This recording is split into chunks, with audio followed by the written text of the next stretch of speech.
अस्सलाम वालेकुम guys, welcome to the basic pandas tutorial class number 2, जिसके अंदर हम कुछ न्यू रूल सिंटैक्सेस देखेंगे। कैसे हम pandas की मदद से हमारे रॉ डाटा के अंदर से, रॉ डाटा मतलब जो एक्सेल फाइल के अंदर या एसक्यूएल के अंदर डाटा है, उस उसमें से हम अपने लिए यूज़फुल डाटा निकाल सकते हैं। ठीक है, तो मैं सबसे पहले एक न्यू नोटबुक क्रिएट कर दूंगा। जैसे पिछली वीडियोस में मैंने डाटा फ्रेम और सीरीज़ के बारे में बताया था। अगर आप लोगों को वो नहीं पता क्या होता है तो आप पिछली वीडियो देख लें। pandas class number 2। ओके, यहाँ पे मैं सबसे पहले pandas की लाइब्रेरी को इंपोर्ट कर दूंगा। Import pandas as pd, import हो गई। इसके बाद गाइस मुझे ना एक डाटा सेट चाहिए होगा जिसके ऊपर मैं सारे ऑपरेशन परफॉर्म कर सकूंगा। तो मैं कैगल एक वेबसाइट है जहाँ से आप किसी भी किस्म का डाटा सेट डाउनलोड कर सकते हैं। kaggle.com ऑफिशियल वेबसाइट पर आप जाएंगे, सही। यहाँ से जाके आपने डाटा सेट्स को क्लिक कर लेना है। यहाँ पे किसी भी किस्म का डाटा सेट आपको मिल जाएगा, पूरी दुनिया से लोग अपलोड करते हैं इसके ऊपर। और डाटा सेट्स में जाने, देखिए यहाँ पे 2,76,000 डाटा सेट्स मौजूद है। ठीक है, तो यहाँ से मैं कोई भी डाउनलोड कर लूँगा। फॉर एग्जांपल यहाँ पे ऑटो सेल्स का डाटा सेट है, ये मैंने यहाँ से डाउनलोड कर लिया। इसके अंदर देखें डिस्क्रिप्शन भी दी हुई है, इसके बारे में बताया है। हर कॉलम का नाम और उस कॉलम का डिस्क्रिप्शन, एंड तक नीचे हमारा डाटा सेट भी दिखाया है, ये देखें। और हमारे पास टोटल 20 कॉलम्स हैं इस डाटा सेट के अंदर। मैं यहाँ से डाउनलोड कर लूँगा। डाउनलोड करने के बाद मैं जब फोल्डर में खोलूँगा तो यहाँ से इसको अनजिप कर देंगे, ऑटो सेल्स डाटा सेट। और मैं इसको उस फोल्डर में जाके पेस्ट कर दूंगा जिस फोल्डर के अंदर मैंने ये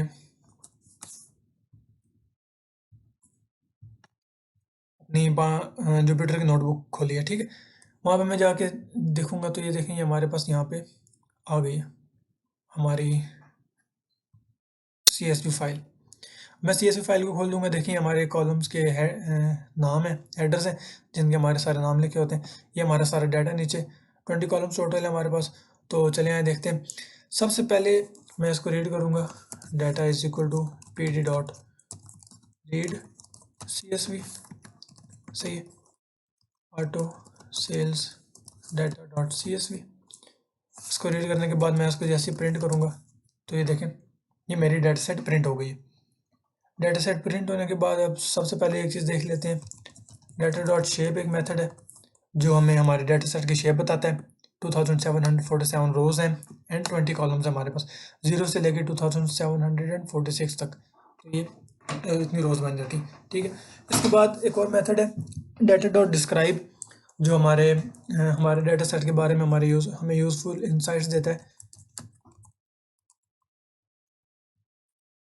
जैसे कि टोटल नंबर ऑफ पॉइंट्स हमारे पास कितने हैं, डाटा कितना है, और हमारा मीन कितना है डाटा का हर कॉलम के अंदर, सही, स्टैंडर्ड डिविएशन, उसका मिनिमम, सबसे जो मिनिमम वैल्यू है, और first quartile, second quartile, third quartile and the maximum number जो फोर्थ क्वार्टाइल हमारा बनता है।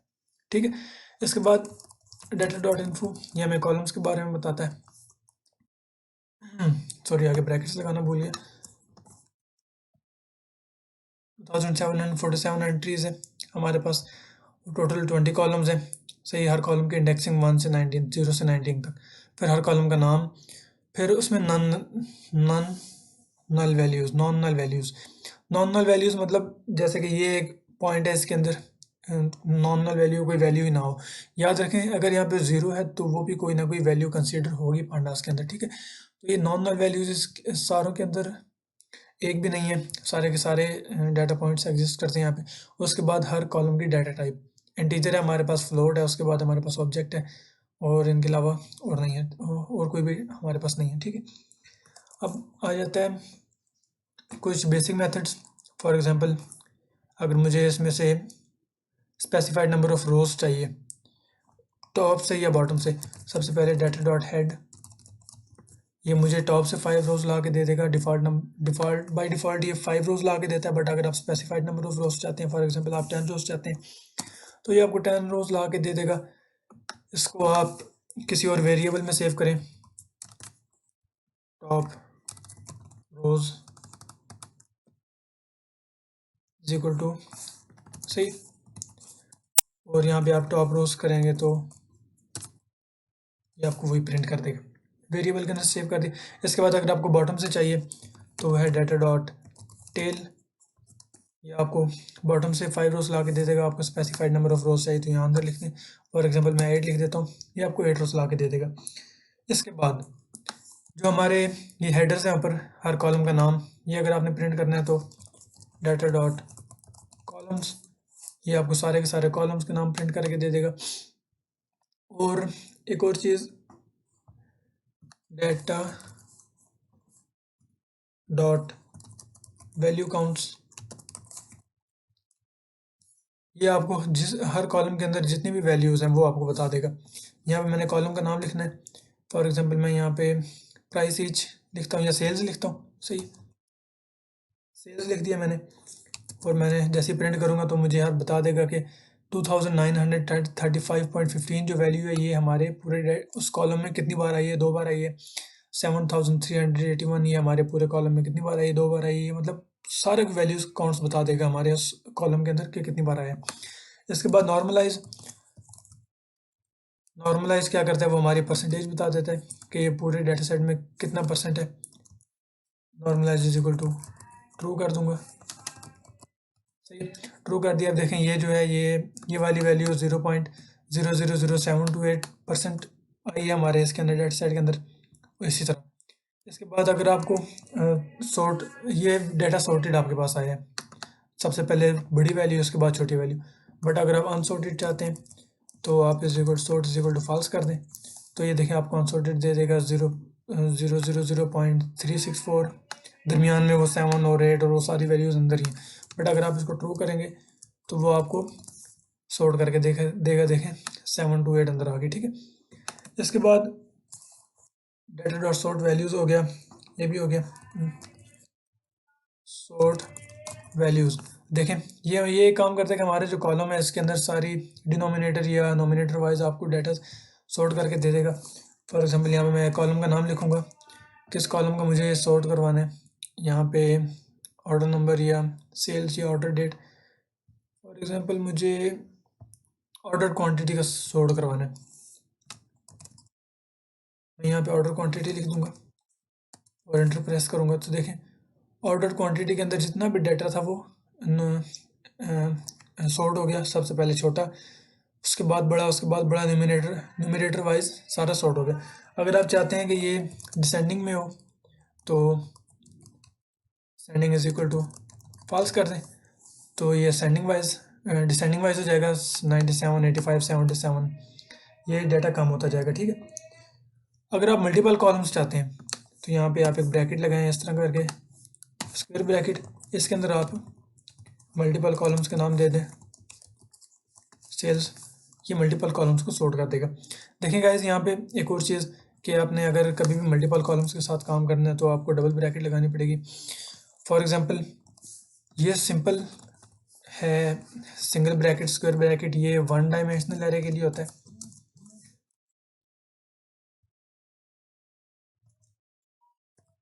सही। बट ये जो डबल ब्रैकेट होती है यूं करके, ये एक स्क्वायर ब्रैकेट के अंदर एक और स्क्वायर ब्रैकेट, वो होती है 2 डायमेंशनल एरे के अंदर।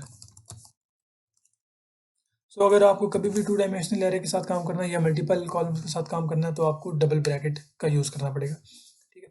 इसके बाद हम कॉलम्स को फैच करने की बात कर रहे थे। फॉर एग्जांपल मुझे इस पूरे डाटा सेट में से सिर्फ ऑर्डर नंबर का कॉलम चाहिए, मैं यहाँ से इसको कॉपी कर लूँगा, डाटा वेरिएबल का नाम लिखूँगा, एक ब्रैकेट लगाऊँगा और मैं यहाँ पे ऑर्डर नंबर लिखूँगा और जैसे ही मैं एंटर प्रेस करूँगा तो ये मुझे वो कॉलम ला के दे देगा।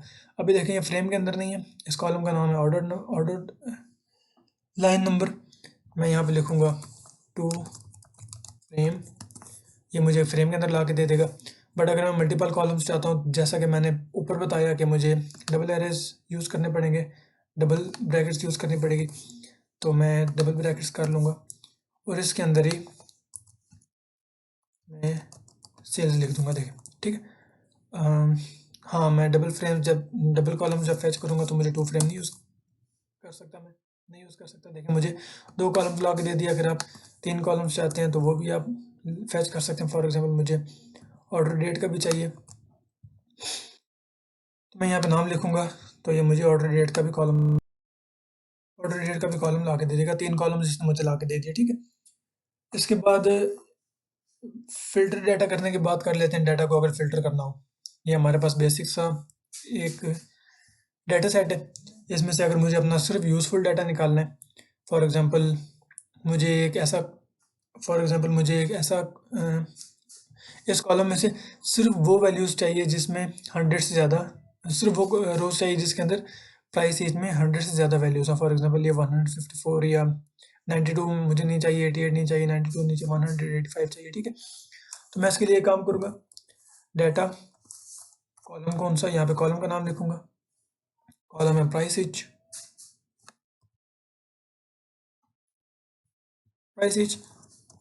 Greater than 100। तो ये, हाँ, ये सिंटैक्स मुझे ट्रू और फॉल्स बता देगा, कौन सा 100 से बड़ा है, कौन सा 100 से बड़ा नहीं है। अगर मुझे सिर्फ वही कॉलम्स फैच करने हैं जो 100 से बड़े हैं, तो मैं इसको डाटा के अंदर करके ब्रैकेट के अंदर लिख दूंगा, स्क्वायर ब्रैकेट्स के अंदर, और ये मुझे सिर्फ वही कॉलम्स ला के दे देगा जिसके अंदर 100 से, प्राइस ईच के अंदर 100 से ज़्यादा वैल्यूज़ हैं। देखें ऊपर प्राइस ईच के अंदर 93 भी थी, 88 भी था, बट यहाँ पे सिर्फ 100 से बड़ी बड़ी वैल्यूज़ हमारे पास फैच होके आ गई। टोटल रोज हमारे पास रह गई 1268, पहले 2700 कुछ थी। तो ये, इसके बाद अगर सिर्फ मुझे अगर ऐसी कार चाहिए, ऐसी कॉलम चाहिए जिसके अंदर स्टेटस सिर्फ शेप्ड है, सही है, ये देखिए यहाँ पे रिजॉल्व भी है, बट मुझे सिर्फ ऐसा चाहिए जो शेप्ड है, बट मुझे सिर्फ ऐसा चाहिए जो रिजॉल्व है। मैं ये ले लेता हूँ। तो डाटा के अंदर मैं data values is equal to resolve,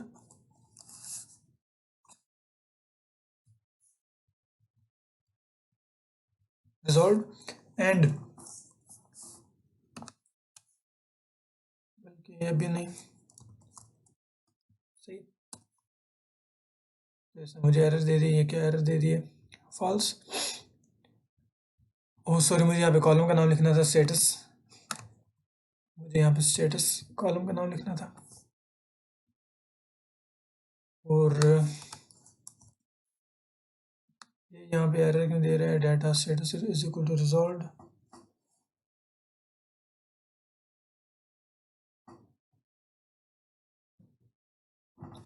actually bracket की वजह से एरर आ रहा है, ब्रैकेट मुझे यहाँ पे क्लोज करनी थी, मैंने यहाँ बाहर जाके क्लोज कर दी। तो ये देखें स्टेटस के अंदर सिर्फ वही कॉलम्स हमारे पास फैच हुए हैं जिसमें रिजॉल्व वाले हैं, सही। बट अगर मुझे मल्टीपल कंडीशंस लगानी है तो मैं वो भी लगा सकता हूँ। फॉर एग्जांपल मुझे कुछ ऐसी कार चाहिए, मैं अपने ओरिजिनल डाटा सेट में जाकर देख लेता हूँ, मुझे ऐसी कार चाहिए जो जो 100 से ज़्यादा बार मंगवाई गई हैं, या ऑर्डर क्वान्टिटी उसके 100 से 50 से ज़्यादा है, और वो कहाँ पर शेप हुई हैं, यहाँ पर कंट्री भी होगा, कंट्री, मुझे यूएसए कंट्री में शिफ्ट हुई कार्स चाहिए, ठीक है। तो मैं उसके लिए एक काम करूँगा, डाटा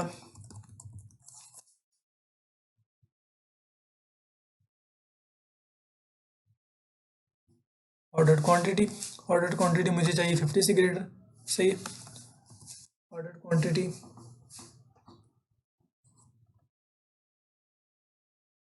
इज ग्रेटर देन 50, इसको मुझे राउंड ब्रैकेट के अंदर बंद करना पड़ेगा, एंड यहाँ पे एंड की कंडीशन लगानी है, एंड एक और राउंड ब्रैकेट, डाटा कंट्री था ना कॉलम का नाम, हाँ, country is equal to USA, country is equal to,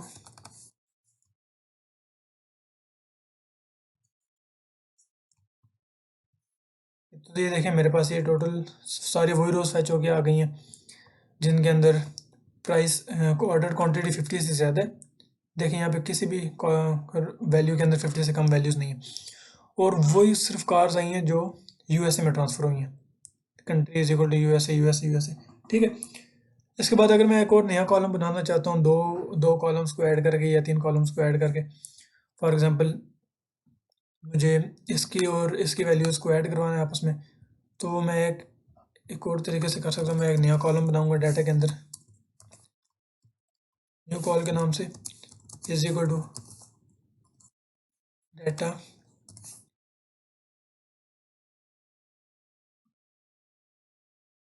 quantity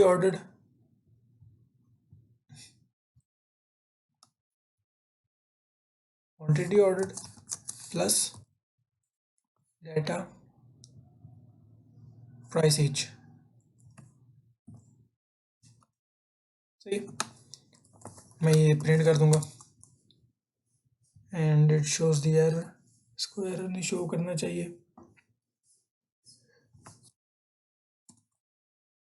और ये देखिए मेरे पास यहाँ बन गया। मैं जैसे डाटा प्रिंट करूँगा इसके अंदर मेरे पास एक देखें 21 कॉलम्स हो गए। डाटा के अंदर मैंने इसकी मदद से एक और कॉलम बनाया, न्यू कॉल के नाम से न्यू कॉल ऐड हो गया। अब मैं तीनों कॉलम्स को अगर फैच करता हूँ, देखें डाटा, सबसे पहले मैंने न्यू कॉल बनाया, सही न्यू कॉल ही है ना। मैंने किन किन को फैच करके बनाया है, क्वांटिटी ऑर्डर्ड और प्राइस ईच की मदद से। इसके अलावा मुझे ये भी एक कॉलम फैच करना है और प्राइस ईच वाला भी फैच करना है। तीनों कॉलम्स फैच कर लिए। देखें मैंने न्यू कॉलम बनाया था, इन दोनों को ऐड करके 30 और 95 को ऐड करें तो 125, अगर यहाँ पे 83 और 45 को ऐड करें तो 128। सही, तो ये थी हमारी आज की वीडियो गाइस। मिलते हैं नेक्स्ट वीडियो में, तब तक के लिए अल्लाह हाफिज़।